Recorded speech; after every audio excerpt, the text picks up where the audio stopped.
ইমরান খানের হুঁশিয়ারি, পহেলগাম হামলা নিয়ে পারমাণবিক সংঘর্ষের আশঙ্কা।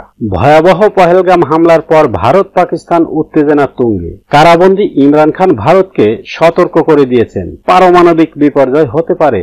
পাকিস্তানের সাবেক প্রধানমন্ত্রী ইমরান খান তার এক্স হ্যান্ডেলে লিখেছেন, পহেলগামে প্রাণহানি গভীরভাবে দুঃখজনক। আমি শোকাহত পরিবারের প্রতি সমবেদনা জানাই। কিন্তু তার সঙ্গে তিনি ভারতের উদ্দেশ্যে হুঁশিয়ারি দিয়ে বলেছেন, ভারত যেন দায়িত্ব জ্ঞানহীন আচরণ না করে, পাকিস্তান যে কোনো আক্রমণের উপযুক্ত জবাব দিতে সক্ষম। তিনি স্মরণ করিয়ে দেন, 2019 সালে খলসপ্লাগ পালওয়ামা হামলার সময়ও ভারত প্রমাণ দিতে ব্যর্থ হয়েছিল।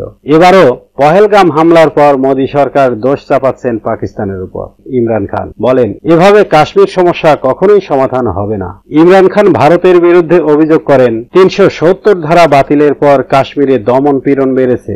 আরএসএস আদর্শে পরিচালিত ভারত গোটা অঞ্চলের জন্য হুমকি হয়ে দাঁড়িয়েছে। শান্তি আমাদের অগ্রাধিকার, কিন্তু এটিকে কখনোই দুর্বল ভাবা উচিত নয়। ইমরান খান সরাসরি আক্রমণ করেছেন নওয়াজ শরীফ ও আসিফ জারদারিকে। বিদেশি সম্পদ লোভে তারা ভারতের বিরুদ্ধে কখনোই অবস্থান নেবে না। তারা কেবল নিজের স্বার্থ রক্ষায় ব্যস্ত। পাকিস্তানের তথ্যমন্ত্রী আতাউল্লাহ তারার জানান, ভারত আগামী 24 থেকে 36 ঘন্টার মধ্যে হামলার প্রস্তুতি নিচ্ছে। সরকারের দাবি, যে কোনো আগ্রাসনের উপযুক্ত জবাব প্রস্তুত। পারমাণবিক দুই শক্তিধর প্রতিবেশীর উত্তেজনা নতুন এক বিপদে মোড় নিচ্ছে। বিশ্ববাসীর উদ্বেগে তাকিয়ে এবার কি সত্যিই সংঘর্ষ আবশ্যকীয়? আপনার মতামত কমেন্টে জানান এবং সাবস্ক্রাইব করুন আরো আপডেটের জন্য।